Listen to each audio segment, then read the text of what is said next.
नमस्कार विद्यार्थियों, मैं देवेंद्र पारिक स्वागत करता हूं आपका जी के बाई डी के चैनल पर और देवेंद्र पारिक एसएमपीआर के चैनल पर। हमारा जो कार्यक्रम है मस्ती की पाठशाला, उस पर आज का जो टॉपिक संविधान चल रहा है और उसके अंदर जो है वो आज का टॉपिक है अनुसूचियाँ। अनुसूचियों की हम जब चर्चा करें तो इसमें टोटली जो है वो आज की तारीख में 12 अनुसूचियाँ हैं। मतलब ये कि पहले 12 नहीं थी, पहले कितनी थी? पहले केवल 8 अनुसूचियाँ हुआ करती थी, लेकिन फिर बाद में संशोधन होते गए और वर्तमान के अंदर 12 अनुसूचियाँ हैं। चलिए शुरुआत करते हैं पहली अनुसूची से। सबसे पहला कि पहली अनुसूची के अंदर क्या है वहीं से बता दीजिए। कौन बताएगा? तूने बताएगा क्या? नहीं मालूम? चलो कोई नहीं, इसे शुरू करते हैं। पहली अनुसूची में राज्य एवं संघ 28 राज्य और 8 केंद्र शासित प्रदेश। 28 राज्य और 8 केंद्र शासित प्रदेशों का उल्लेख है किसमें? पहली अनुसूची के अंदर। अब अगर कोई अनुसूची के अंदर कुछ नया जोड़ा जाए या फिर मान लीजिए कोई नई मतलब राज्य बनाया जाए या फिर कोई नया केंद्र शासित प्रदेश बनाया जाए तो उस भी किस में आएगा? पहली अनुसूची के अंदर ही शामिल होगा। ये भी आपको ध्यान रखना है। और इसका एक उदाहरण है 69वें संविधान संशोधन। कौन बताएगा इसके बारे में? कुछ जब पढ़ा है आपने 69वां संविधान संशोधन? दिल्ली को एनसीआर में जोड़ा गया है और प्रथम। हाँ, 69वें संविधान संशोधन के तहत मतलब दिल्ली के आसपास के कुछ जो राज्य थे उन राज्यों में से हिस्से लेकर के और दिल्ली एनसीआर का डेवलप किया गया और एक तरह से वो भी उसमें उसी सिस्टम में जोड़ दिया गया। मतलब 28 राज्य 8 केंद्र शासित प्रदेश और ये एनसीआर का इलाका उसमें। और ऐसा ही अगर कोई और क्षेत्र लेना पड़े ना, जैसे कल को अगर अपन जो है पीओके जीत जाएं और उसको मतलब पीओके को लेकर के भारत में शामिल करेंगे तो अनुसूची कौन सी होगी? पहली। मतलब जितना धरातल है ना भारत का, ये सारा धरातल किस अनुसूची में लिखा हुआ है? पहली अनुसूची में। तो बात धरती की तो हो गई। अब धरती पे चलता है राज। क्या चलता है? राज। तो ये तो हो गई ट्रिक। और अब बता दो, एक हिंट दिए मैंने इनको, अब आपको भी हिंट है ये, ठीक है, कि धरती पे राज चलता है। तो उस बात से हमें दूसरी और तीसरी अनुसूची के बारे में चर्चा करनी है। तो बताइए दूसरी अनुसूची में क्या है? कौन बताएगा? सभी अधिकारियों के वेतन और भत्ते मंत्रियों के। हाँ, सभी अधिकारी जितने भी हैं, ये सभी बोल दीजिए, कोई दिक्कत नहीं है। जितने भी अधिकारी है ना जो कि मतलब एक संवैधानिक पद पे प्राप्त व्यक्ति हैं, उन सबके वेतन भत्ते कौन सी अनुसूची में है? दूसरी में। मतलब जब भी आप किसी कंपनी में ज्वाइन करने जाओगे ना तो पहले बात किसकी होगी? पैसों की। और फिर उसके बाद आपको ज्वाइन कराया जाएगा। तो मतलब दूसरी अनुसूची में पहले किसकी बात हुई? पैसों की बात हो गई। लेकिन अब तीसरी में ज्वाइनिंग है, ठीक है ना? तो अब बताना है कि तीसरी अनुसूची में क्या है। कौन बताएगा? पद ग्रहण करते समय ली जाने वाली शपथ का उल्लेख किया गया। हाँ, मतलब शपथ। पद ग्रहण करेंगे तो शपथ लेके करेंगे ना। तो तीसरी में क्या है? शपथ। तो इसको एक तरीके से और याद रख सकते हैं कि शपथ में 3 अक्षर होते हैं, स, प और थ, ठीक है ना? तो शपथ तीसरी अनुसूची में हो जाएगी। इस ट्रिक से भी आप इसको अच्छे से याद रख सकते हैं। अब बात आती है चौथी अनुसूची की। किसकी? चौथी अनुसूची। कौन बताएगा चौथी अनुसूची के बारे में? राज्यसभा में प्रतिनिधित्व है। राज्यसभा में प्रतिनिधित्व, ठीक। राज्यसभा में से अगर मैं राज्य वाली जो आधा ज है ना उसको निकाल दूं तो अक्षर बचते हैं 4।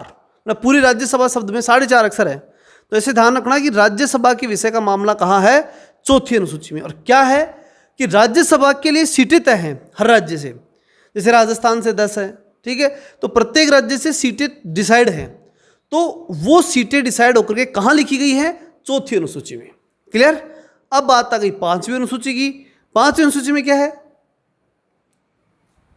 इसमें SC ST के अधिकारी हुआ है, पंचों की बैठक है। अच्छा, पंचों की बैठक है। ये ट्रिक बताई इन्होंने, है ना? ये ट्रिक मेरी बताई हुई इनको, तो आपको बता देता हूँ। पंचों की बैठक ऐसे याद रखना कि SC ST वाले जो पंच है ना उनका जो इलाका है, भाई SC ST के जो क्षेत्र होते हैं उन क्षेत्रों में तो अपनी पंचायती चलाते हैं। कई आदिवासी इलाके होते हैं तो उनमें उनकी पंचायती चलती है। तो 5 यानी पंचायती, 5वीं अनुसूची पंचायती हो गई। और उन पंचायती चलती है कहाँ? SC ST के इलाकों में। यानी कि SC ST के क्षेत्रों का प्रशासन, उनका नियंत्रण जो है उसका पूरा प्रावधान, कुछ स्पेशल क्षेत्र हैं SC ST के, उनके नियंत्रण के प्रावधान किस अनुसूची में है? 5वीं अनुसूची में है। मतलब SC ST वाले क्या करते हैं? पंचायती करते हैं। क्लियर? अब आई 6वीं अनुसूची। बताइए कौन बताएगा 6वीं अनुसूची के बारे में? नंबर से ले लेते हैं। हाँ, आपका नंबर है ना, हाथ खड़ा किया। असम, मिजोरम, त्रिपुरा, मेघालय। अच्छा, वेरी गुड। अमित्री में सही है क्या? पूरे आ गए क्या? अमित्री में एक ट्रिक है इसके अंदर याद रखने के लिए। अमित्री में मतलब अ यानी असम, मी यानी मिजोरम और त्रि यानी त्रिपुरा और फिर आता है मे मतलब मेघालय। तो अमित्री जिनसे मित्रता नहीं है वो भी मे यानी मेरे हैं, ऐसे याद रखना। अमित्री में, और किस में है ये अमित्री में, किसमें है? छठवीं अनुसूची में। छठवीं अनुसूची आपको ध्यान रखना है, मतलब जो अमित्र है ना मेरे, जो दुश्मन है, उनको मैं छठी का दूध याद दिला सकता हूँ, ऐसे आप इसको याद रख सकते हैं। छठवीं अनुसूची में याद रह जाएगा।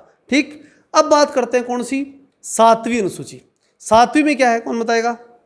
इसमें 3 सूचियों को शामिल किया गया है: समवर्ती सूची, संघ सूची, संघ सूची, समवर्ती सूची और राज्य सूची। ठीक है, कोई बात नहीं, वापस से पूछता हूं मैं आपको, ठीक है? तो अगला प्रश्न जो आता है अपना वो ये आता है कि सातवीं अनुसूची जो है उस सातवीं अनुसूची में क्या है, कौन बताएगा? इसमें 3 सूचियाँ जोड़ी गई है: संघ सूची, राज्य सूची और समवर्ती सूची। संघ, राज्य और समवर्ती, ज़्यादा इसमें रटने की आवश्यकता नहीं है। एक संघ है, एक राज्य है, और फिर एक मामला वो होता है जिसमें दोनों सम्मिलित होते हैं, केंद्र भी और राज्य भी। ठीक, अब एक प्रश्न पूछता हूँ इससे रिलेटेड, वो ये कि अगर आपसे कहा जाए कि डाक टिकट किस सूची का विषय है, तो कौन बताएगा? संघ सूची का। संघ सूची का, क्योंकि भारतीय डाक, तो जहां भारतीय शब्द लग जाए ना और फिर सब्जेक्ट का नाम आ जाए तो मान लो कि वो विषय किसका है? केंद्र का। जैसे भारतीय रेलवे, ठीक है, भारतीय दूरसंचार निगम लिमिटेड BSNL, ये भी किसका हो गया? सेंटर का। जैसे मुद्रा, तो भारतीय मुद्रा। तो इस प्रकार के सारे विषय किस में आते हैं? सेंटर में। और जहां राज्य का नाम लग जाए, जैसे राजस्थान पुलिस, उत्तर प्रदेश पुलिस, है ना, तो जैसे पुलिस किसकी हो गई? फिर राज्य की हो गई। तो जिसके आगे स्टेट का नाम लग जाए वो राज्य सूची का विषय है, और जिसके आगे का लगे, भारत का लगे, तो वो केंद्र सूची का विषय है, एक याद रखने के दृष्टिकोण से। अब कौन बताएगा कि केंद्र सूची में विषय कितने हैं और राज्य सूची में विषय कितने हैं? केंद्र सूची में तो 97 और राज्य सूची में 66। केंद्र सूची में 97 और राज्य सूची में 66 विषय हैं। ठीक, याद रखने का तरीका यही है कि सेंटर वाले सत्य बोलते हैं 97, मोदी जी तो क्या बोलते हैं? सत्य 97। और स्टेट वाले मुस्कुरा के रहे भाई हैं, मोदी जी सत्य नहीं बोल सकते क्या? बोलते हैं, याद रखने के लिए तो बोलते हैं, और वैसे ही बोलते हैं, कहाँ झूठ बोलते हैं, गलत थोड़ी हुई। ठीक है, और स्टेट की जब बात करें, जैसे राजस्थान की बात करें, तो इस समय गहलोत जी छक्के लगा रहे हैं खूब, कभी बिजली का बिल माफ कर रहे हैं तो कभी क्या कर रहे हैं, है ना, तो छक्के लग रहे हैं, मतलब 6 हो जाएगा 66। ठीक है, तो ऐसे आप इसको याद रख सकते हैं। ठीक, 97 विषय केंद्र सूची के और राज्य सूची में 66 विषय। और फिर बात आती है ऐसे सब्जेक्ट्स जिन पे केंद्र भी काम कर सकता है और राज्य भी काम कर सकता है, मतलब समवर्ती सूची। तो समवर्ती सूची के विषय कितने हैं? 47। थोड़ा सा आगे आ जाओ जिससे आपकी आवाज़ और आपका जोश दोनों हमारे पास पहुंच जाएं, ठीक है ना। तो 47 ये किस में है? समवर्ती सूची के विषय है 47। क्लियर है? तो राज्य सूची, केंद्र सूची और फिर समवर्ती सूची, तीनों के बारे में हमने चर्चा कर ली और तीनों के समझने का तरीका मैंने आपको बता दिया। ध्यान रहे, शिक्षा है, ठीक है, वन, नापतोल, कुछ ऐसे विषय हैं जो समवर्ती सूची में है, यानी जिनके ऊपर केंद्र भी काम कर सकता है और राज्य भी काम कर सकता है। अब एक महत्वपूर्ण पॉइंट यहीं पे मैं आपके सामने रख देता हूं कि कुछ ऐसे विषय होते हैं जो बाद में आ गए, मतलब ये कि मानो उस समय थे ही नहीं, जिस समय संविधान बनाया, जैसे साइबर एक्ट, अब वो था ही नहीं उस समय, तो अब ये मामला ही नहीं आ गया। तो साइबर एक्ट जो है ना, उसके लिए फिर प्रावधान कहाँ करें? तो उसके लिए एक नई सूची बनाई गई है और वो है अवशिष्ट सूची। इसलिए ध्यान रखना, साइबर एक्ट किस में आता है? अवशिष्ट सूची का विषय है। अब हम बढ़ते हैं आगे अपनी सूचियों के अंदर। 7वीं के बाद आती है 8वीं अनुसूची, और 8वीं अनुसूची वो अनुसूची है जो संविधान लागू होते समय आखिरी अनुसूची थी, उसके बाद में बाकी चीज़ जोड़ी ही गई। ठीक है, तो 8वीं अनुसूची में क्या था बताइए? वेरी गुड, भाषा के बारे में। भाषा के बारे में, ठीक है ना, भाषा के बारे में बताया क्या? तो कितनी भाषाएं थी जब संविधान लागू हुआ था? 8। संविधान लागू हुआ था 14। 8वीं तो अनुसूची थी और कितनी? 14 भाषाएं थी। ठीक है ना, 8वीं अनुसूची में 14 भाषाएं थी। अब बात आती है कि इन 14 भाषाओं में 15वीं भाषा जुड़ी, वो कौन सी जुड़ी, कौन बताएगा? सिंधी। सिंधी भाषा जुड़ी, और ये कब जुड़ी है, कौन बताएगा आप में से? 21वां संविधान संशोधन 1957। छिहत्तर हाँ वेरी गुड, कौन सा है? 1967। 1967। देखो है ना, आता तो है, बोलते नहीं है। 67 1967, 67 के अंदर सिंधी भाषा, ठीक है, 67 और सीधी पट, ठीक है ना, एकदम सीधी आई वो, तो सिंधी सठ ऐसे याद रखना। 67 में सिंधी भाषा जुड़ी थी। उसके बाद 67 के बाद हम बात करेंगे कि फिर भाई ये तो कौन सी हो गई, 15वीं हो गई, फिर 16वीं भाषा, हाँ मणिपुरी 16वीं 17वीं और 18वीं, 3 भाषाएं एक साथ जुड़ी थी, ठीक है, तो तीनों के बारे में बता दो। मणिपुरी, नेपाली और एक और थी सर, एक और थी कोंकणी। कोंकणी, ठीक है ना, वेरी गुड। कोंकणी, मणिपुरी और जो है नेपाली, ठीक है, ये जुड़ी थी 1992 में। इसको याद रखने का तरीका और ट्रिक क्या है वो सुन लो। एक बाण चलाया, ठीक, किसने? नेपाली ने चला दिया। और कहाँ, किसके ऊपर चलाया? मणि के ऊपर, ठीक। तो अगर आपसे पूछे कि कौन था वो जो बाण चलाने वाला था, तो कौन यानी कोंकणी, क्या चलाया? बाण यानी 1992। किस पे चलाया? मणि पे चलाया, मतलब मणिपुर। और उसके बाद में क्या था कि क्या कहा? कौन चलाया? तो नेपाली ने चलाया, तो हो गया ना। तो नेपाली, कोंकणी और मणिपुरी, ये 3 भाषाएं 1992 के अंदर भारतीय संविधान में शामिल हुई। ऐसे याद रख सकते हैं। नहीं, इतनी काफ़ी है, बहुत ज़्यादा जाएगी तो गड़बड़ कर देगी ट्रिक, है ना। सीधा सा याद रखो कि नेपाली ने बाण चलाया, मतलब 92, और किस पे चलाया? मणि पे, बस कोई दिक्कत ही नहीं है। और तीसरी चीज़ क्या थी? कोंकणी। तो कोंकणी तो वैसे किसने चलाया, कौन है चलाने वाला, वैसे याद रह जाएगी। ज़्यादा ट्रिक के चक्कर में नहीं फंसना, शॉर्ट एंड स्वीट, ठीक है, जितना याद रह सके, अन्यथा तो फिर उनमें चक्कर काट लग जाएंगे अपन, ठीक है, वो हमें नहीं करना। चलिए अगली बात आती है किसकी? 8वीं के बाद हम बात करेंगे किसकी? अच्छा, इसमें एक और रह गई, ठीक है, 2003 के अंदर कुछ भाषाएं और जुड़ी, ठीक है ना, 2003 में। कौन बताएगा? अब नंबर शायद आपका था। हाँ, मैथिली, हाँ, संथाली, हाँ, डोगरी, हाँ, बोड़ा, बोडो, ठीक है, मैथिली, संथाली, डोगरी और बोडो, ये 4 भाषाएं जो है 3 में 4, ऐसा रखना कि 2003 और उसमें 4 भाषाएं जुड़ी, ठीक है। और इसको भी एक तरीके से अगर याद करना चाहें ट्रिक के रूप में, तो ये देख सकते हैं कि एक डोकरी थी, ठीक है, एक वृद्ध औरत, ठीक, उसके हाथ में क्या था? उसके हाथ में थी मेथी, मेथी के लड्डू होते ना, वो मेथी के लड्डू थे। तो वो डोकरी जो है वो मेथी के लड्डू लेके जाती है, किसके पास जाती है? एक संत के पास जाती है, तो संथाली, ठीक है ना, डोगरी, संथाली और मैथिली, 3 तो हो गई ना। और एक और रह गई, एक कौन सी रह गई भाई? बोडो। तो फिर वो संत क्या दे देते हैं उनको? आशीर्वाद, किसके? बड़े होने का, तो बोडो भी इसके अंदर आ जाती है, ऐसे आप याद रख सकते हैं। अब हम बात करते हैं 9वीं अनुसूची की। 8 तो हो गई अपनी, 8वीं के बाद आती है कौन सी? 9वीं। 9वीं अनुसूची में क्या है और कब जुड़ी, ये दोनों बातें बतानी है। और किस संशोधन के तहत 9वीं अनुसूची जुड़ी, दोनों बातें बतानी पड़ेगी, ध्यान रखना कि संशोधन से और कब जुड़ी, सन भी और संशोधन भी। नंबर किसका था आपका? हाँ, पहला संविधान संशोधन 1952। पहला संविधान संशोधन हुआ था, ठीक है, 1952 में होता क्या? 1951। तो बिल्कुल सही है इनका, 1951 के अंदर, बस ऐसे जोड़ दीजिए, नहीं दिक्कत आएगी।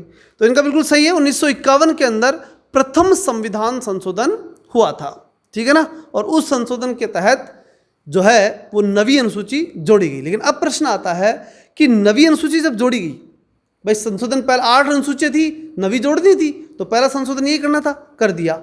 अब प्रश्न ये उठता है कि इसमें था क्या, इसमें क्या रखा गया, क्या चीज़ थी इसके अंदर, कौन बताएगा? बताओगे आप? नंबर आप क्या बता सकते हो? नहीं, आप ही बताओगे?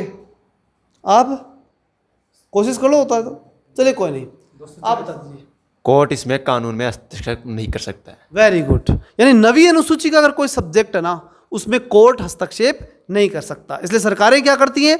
कोई भी कानून बनाती हैं, उठा के 9वीं अनुसूची में डाल देती हैं, ठीक है ना, जिससे कि कोर्ट उसमें हस्तक्षेप नहीं करे। फिर बात आती है 10वीं अनुसूची की। किसकी?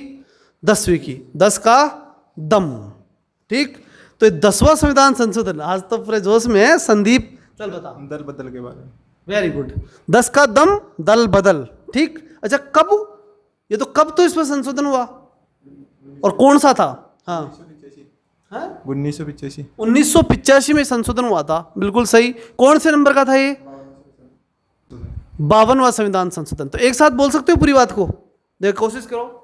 1985 में 52वां संविधान संशोधन में किस विषय का था? दल बदल। दल बदल का। ठीक है, तो दल बदल का जो था ये 1985 में था, 52वां संविधान संशोधन था।